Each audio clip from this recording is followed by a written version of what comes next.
There's a unique experience of grief for LGBTQ plus persons. It can be prolonged in nature and comes with many, many ambiguous losses. Dr. Sean Ferry is the senior manager for clinical support at the LGBTQ Center of the Desert, located in Palm Springs. He's an educator, and the focus of his concern and wisdom that he's going to bring with us here for these next few minutes is anxiety and grief. Sean, we are grateful for your time as we explore this grief and seek some understanding about it. Welcome. Thank you. Thank you for having me. It is a pleasure to be here, and I'm honored to get to speak a little bit on this topic. Great, thank you. So there are some givens about grief that, just kind of across the board, it's universal. Everybody does it. It's incredibly particular. That's another part of it. So what is unique about the grief for LGBTQ plus persons? For me, and what I see in the population that we work with, is that historically LGBTQ plus people have a lot of interaction and experience with abandonment and rejection. Often that begins from a very young age when people start to question their identities. They might feel that they are rejected or don't fit into society. They might be actually rejected or abandoned by family members and loved ones and friends when they do come out of the closet as they go through self-discovery. And so I think the grief and bereavement for our population is very unique to these particular circumstances. And it's something that we experience, grief a lot of times that we experience from a very young age, even if we don't have a name for it, right? Having to grieve that loss, right? Having to understand why we're not accepted, having to understand why the people that are supposed to love us and take care of us and support us don't do that. So I think that for a lot of LGBTQ people, grief starts in childhood. Bereavement starts in childhood, and it's the loss of not only their self and who they are expected to be, but also the loss of the family and loved ones and friends that they thought would be there for them. Yeah. You touched just now briefly on that sense of identity. At least that's kind of what I heard, and I know that is a very important element within the community. And a significant portion of grief's energy and focus is on identity, learning a new one for whoever it may be without that person who has died. Right. So it seems to me that there's almost an extra amount of force within that that is would be really significant within the queer community. How does that extra amount shape a person's grief? Well, I think when we think of grief, we think of a loss, right? We think of a death, particularly a death. And within our community, it doesn't necessarily have to be a death, right? It can be, like I said, the loss of self, right? We grow up with these messages from society, from our parents, from our family, telling us you need to act this way, you should, love this way and be this way. And when that doesn't fit, when you don't fit into that box, it can be really traumatizing. It can be really catastrophic to identity development, right? Not knowing who you are.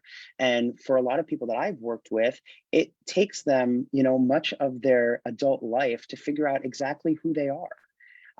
And I think identity development is unique for this community. And I think it adds that extra layer of, grief. It adds that extra layer of sorrow. It adds that extra layer of trying to figure it out, right?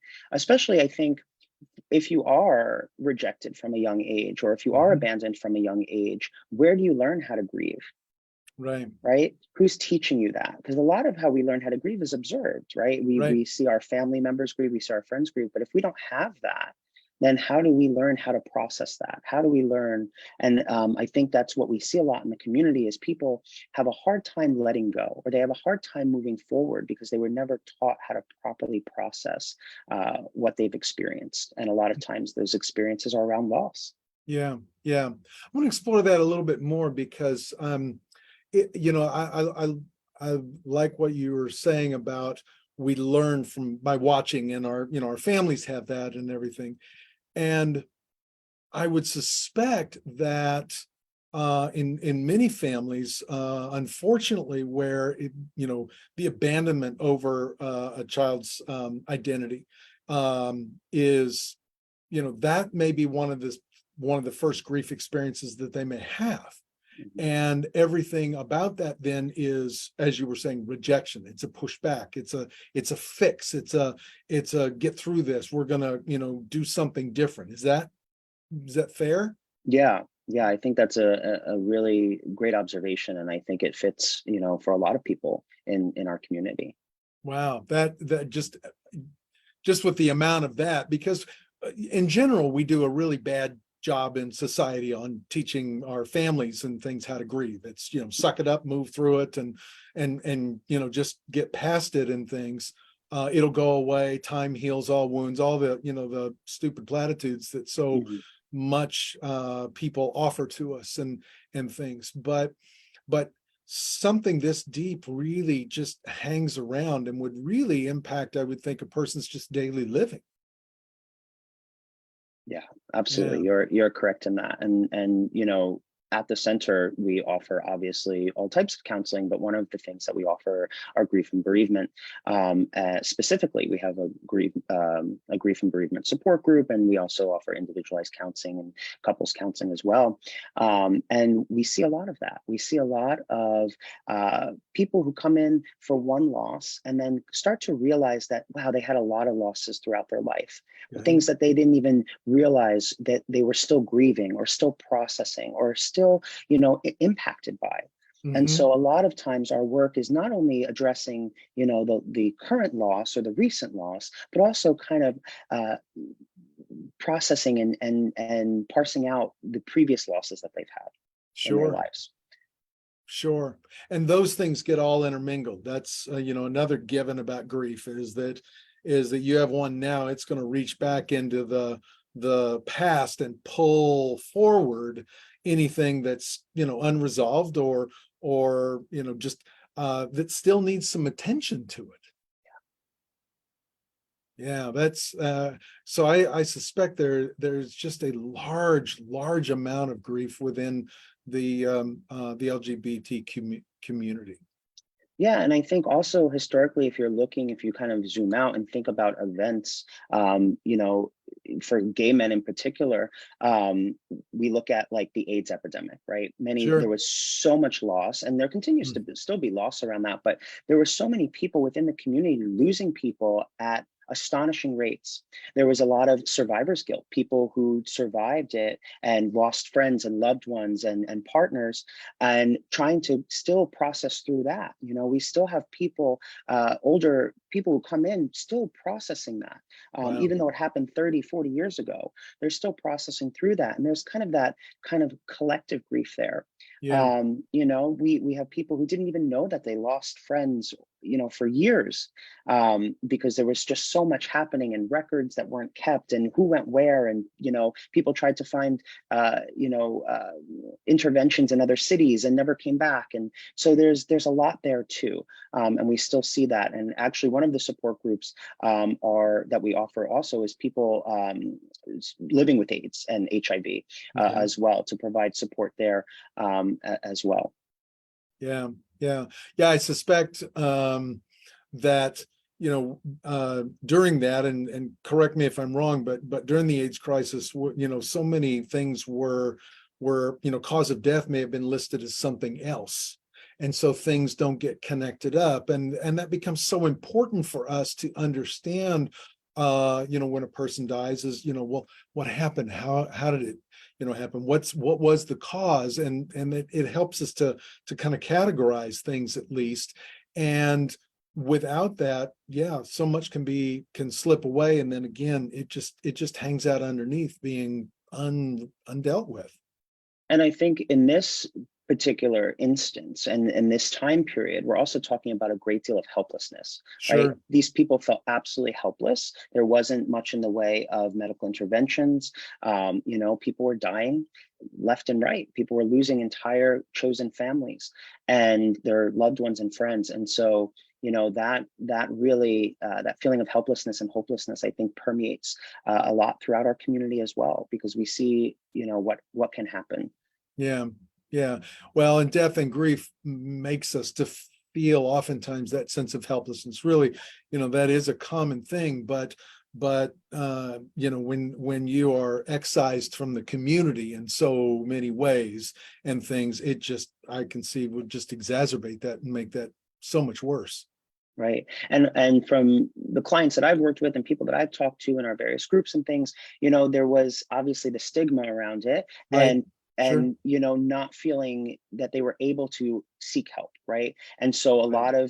a lot of people who had survived watch people just die at home because they Mhm. wouldn't go to hospitals, they wouldn't go to the clinic because they said they're not going to help me. And so there is that sense, right, of like, what, where do I go, what do I do? Yeah.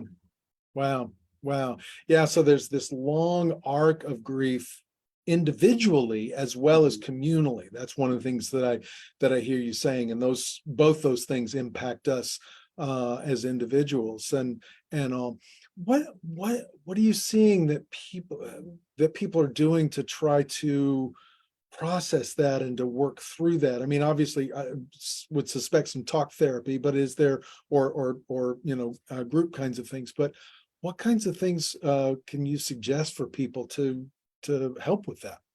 Yeah, I think obviously individualized therapy is great, but I also think group support is really important. I think that sense of community, that there are people who have shared experiences, Hmm. that can understand a little bit about what you have gone through as an individual and can also empathize on a personal level. I also think memorials are really important. Right. So Good. Okay. and getting involved in the community. I know there's different events in town. There's the DAP. They have their annual walk to raise money. They have candlelit vigils and things of that nature. So I think celebrating, right, Right. the life that still exists and celebrating those that did exist in your life. I've had clients who hadn't talked about their partner in 30 years. Their partner died in the 90s Mm. or the late 80s, and they Wow. hadn't really ever talked about it before. Wow. But Mm. just learning to kind of open up, right, and talk about Mhm. those things. I always encourage my clients to find a way to memorialize. If you Yeah. want to have a conversation, write a letter, put up a picture, something just to bring that person, right, in some way into your life. And I Right. think it's hard for a lot of people. They think, oh, if I put up a picture of this person, or if I talk to them, I might sound crazy or it'll be too much. But I think that can be an important part of the process of grief, Right. and not to Yeah. avoid those feelings. Yeah, we oftentimes do want to just avoid, because again, grief makes us feel out of control, Mhm. and back to that helpless that you were talking about, and all. And when you take that sense where oftentimes many of these losses were not supported communally, particularly again 30 years ago. And again, I know we keep going back to that, but that stuff plays through, that communal trauma Yeah. plays through for us in many ways. And so, well, I just want to support what you're saying there. Yeah, find the ways to memorialize, and not just once, Mhm. not just once. These things go over and over again, and they're really important to continue to lift up with that. That's I'm really. a I'm a big proponent of letter writing. I always recommend that Mhm. because I think through writing we get out so many, Yes. emotions and feelings, and it helps us process things in a different way. And what I've seen is that when I assign, you know, homework to my clients and I say, you know what, let's write a letter to your loved one. Let's write a Yeah. letter about the loss. Let's write a letter to ourselves, our younger self, and what we were feeling then. It helps them to really process and open up in a different way. Yeah. And so I think that when it comes to grief and bereavement, we have to explore what is our proper way, because it is so individualized. It is up to Yep. the individual. You know, there's Mhm. no one way to do it. And I think, you know, we see the 5 or 6 stages of grief, Elizabeth Kubler-Ross, and people think, oh, I'll go through these and then it'll be over. But that is not, you know, it's Mm-mm. not a stage. You ebb and flow. You go into the different kind of feelings, emotions, and experiences of grief. And I think we have to normalize that for people. Yep. Yeah, that normalization is really the roller coaster, the you know, the in and out, the um I've been, you know, coming back around again, almost a spiral kind of thing. Wait a minute, I Mhm. thought I was done with this. Yeah. And you come back to it again. And but you look at it in a different viewpoint that way. And it's really important to allow yourself that kind of thing. Do you find many people kind of maybe pushing back against writing a letter or something, or doing some of these things? The biggest thing is, you know, that I'll get is like, oh, I'm not a writer, or I don't like to write. I'll Sure. say, sure, okay. Well, how about making a voice note? How about having a conversation out loud, right? How about Hmm. how about a painting? I have a lot of people who are artists, right? And so just Sure. finding the modality that works Yep. best for them, right? So maybe they're not writers and they don't feel confident in that, but there are other ways to express, Yep. right? Just try something new. And I just wanted to quickly touch upon, like, we're talking about, you know, the historical, but Yep. even today, right, we're seeing a lot of fear, right? We're seeing a Hmm. lot of, in the rhetoric and political rhetoric and different laws and legislation that's happening around the country. And I think that is also, we're seeing an increase in people at the center who are so worried about that, right? And it Sure. brings them back to 30, 40 years ago. Yep. It's bringing back that stigma. It's bringing back that phobia. Hmm. And so I think it's important to say that for our community, right, it's repetitive, right? That we keep seeing Mm. these kind of themes coming back, Sure. you know, every few years, every few decades. And I think for people in our community today, this is something that we are struggling with, right? Because we're starting to feel like, oh, maybe we're not as safe or as progressive Right. as we thought we were. And I think it brings a lot of that back as well. And there's loss and grief in that too. Yeah. Yeah, there sure is, because you know, it's you've felt like you've made your way forward somehow, and then it gets yanked away from you, and it's a loss, like you said, of that safety and that sense of you know, of being a part of the broader community Mhm. as well, you know, because it's turning, you know, feels like it's turning, you know, upon you and things. And it just wraps so many of these themes back up in of disenfranchised grief. You know, you are not allowed to have this. We don't allow you to see your experience like ours, or whatever. And it just you know, brings people back in, you know, and encloses them again. And that's just you know, really, really difficult.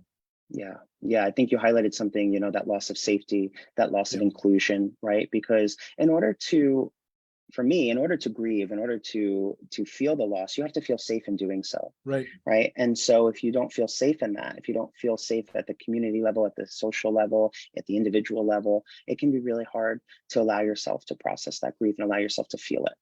Yeah. Yeah. Really just giving yourself permission Mhm. to do that. Really, really important. Yeah. Yeah. You know, I Yeah. want to turn this a little bit and ask about, I'm curious about this, and in case somebody, you know, who has a queer person in their family and stuff, and maybe weren't the nicest to them. Maybe they were a part of that pushback, that abandonment, and things. Do you see people in that situation maybe coming to the center to try to do, I don't know if it's some of their own grief work, or at least maybe trying to understand, trying to find some amends, make, you know, reconcile, or whatever? Do you all see any of that? Are you referring to the people who that was done to, or the people who did it? You know, people who did it, Oh the yeah, families absolutely. who have pushed back and said, no, you're not a part of ours. The, you know, that, and Oh, sure. Oh, sure. Yeah, we do a lot of family work. We work Wow. with a lot of, maybe they consider themselves allies now, but weren't always allies, Okay. and kind of processing through where that came from. We do, work with parents and older children who are trying to mend their relationship. So absolutely, we see that a lot, and it's actually very encouraging. Hmm. And it can be really difficult to make that mends, because the question is always like, well, where were you, right, for Sure. all that time? Why weren't you there? What made you see the light? And that's not really the primary focus. Obviously, finding forgiveness is, but helping them to now have a new relationship, helping Yeah. them to find the closure for that part of their life, for whatever the reasons were, and helping them to have new relationships, and move forward, as a unit, or as in whatever capacity they want to. Yeah. Yeah. Which, it fits so beautifully into grief, because grief is about renewing and redeveloping a relationship that is gone. Yeah. And you lost a relationship, by abandonment or being pushed out or whatever. And now there's a new space and time, and the grief work behind that is about what I'm kind of hearing is that it's about putting that back together in a new way.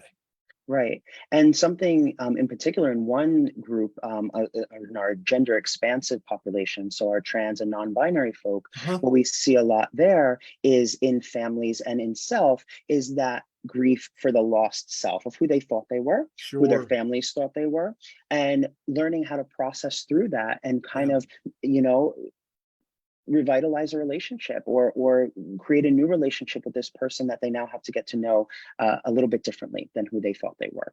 Yeah. And that, that happens for self, and it happens for friends and family as well. So we do, I've been very fortunate enough, to work with a lot of our families, and allies that are going through that process of acceptance and learning, how to give space for people who, transition later in life, or, as a teenager, and kind of helping them to understand, what that process might look like or feel like. Yeah. Wow. Wow. There's just so much work going on in that. And my hat is off to you all. And I wish there were more, places for that. That's one of the things that I have a hard time when I get, people calling me and saying, well, where can I go for this, kind of specialized grief and Yeah. everything. So I send a lot of folks to you all, and I hope that there's uh a broader network, if you will. Is there something that maybe that people can look and find these kinds of resources that you all offer? Yes, I think a great place to start is your local LGBTQ center. Many Okay. cities have them. Even smaller cities where you might not expect them, there's usually one not too far away. Um, Also, obviously, the center in Palm Springs, with the pandemic, we were able to expand our services virtually. So as long as you live in Sure. California, we can provide you virtual therapy. Many of our groups are hybrid, so they'll meet, in person and over Zoom, or they'll meet primarily over Zoom. So we have a lot, to offer in that capacity. But absolutely check out local LGBTQ community centers. They're a great resource and a great place to start. And also, like, even if you're in like kind of a remote place, go to a bigger city, in your state, and see what Sure. their services are. A lot of centers were able kind of to expand virtually, and they have a lot of great resources. So I would definitely say start there. Yeah. Yeah. Again, part of what grief does with so much, which is why one of the things I always tell people is just how life changing a grief experience is. But it can alienate you. And with a community, I suspect, that just has so much alienation already, Mm. that is a part of its experience. To fight through that, to find the resources becomes really, really important to create that sense of safety so that you can move forward with this. And I think you touched on something important. That idea of alienation is, for our community, we have an expression or a saying, chosen family, right? It's the family Yeah. that we choose to surround ourselves with. Sure. And I think that is a unique component within our community as well, because in many cases, especially for our older population that wasn't as accepted as maybe or weren't as embraced by society as they are today, even though we had that conversation that maybe some things are moving backwards. But chosen family was so important. So we have people who have been with their partners or their chosen family for 40, 50 years, and then they lose them and they feel completely isolated because they don't have a huge support network. That was kind of their world that they've kept small because it was safe to keep it small. So when a person in our community loses somebody, it can be a really isolating experience because there's not that as much support. Or even when in our community, when we lose a loved one, it's not treated the same way, right? Like, so you have, let's say, for an example, right, you're husband and wife, hetero couple, you've been together for 40 years, one of them passes away, community rallies, society rallies around, they have their friends and support. A lot of what our community experiences, well, yeah, you were together, but it's not the same, right? Like that, you're two men or you're two women, and it's not the same.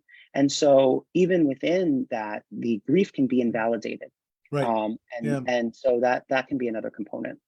And it just makes it so hard. It's just such a again, I suspect a big weight within the community and all. So Sean, I just am so grateful that you all are there and that you continue to nurture your community and are so available to the whole of the community, so that it's a great center and a place that I've always felt welcome when I've been there.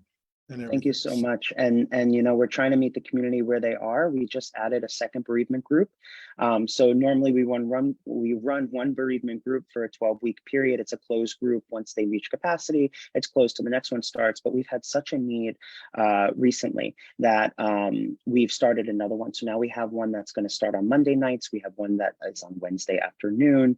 And we've increased our clinical staff as well. We've been fortunate enough. We are a training facility. So many of our clinicians are pre-licensed. So we are teaching them and educating them on how to, respond to the grief and that our community experiences. And so we're very fortunate that we're able to, expand our services, and we're always striving to give more and more and meet our community where it's at. Wow, that's marvelous. Well, thank you again so much for your time, Sean. I really appreciate it very, very much. And I want to thank each person who has joined us here, either in real time or sometime in the future as you're watching this.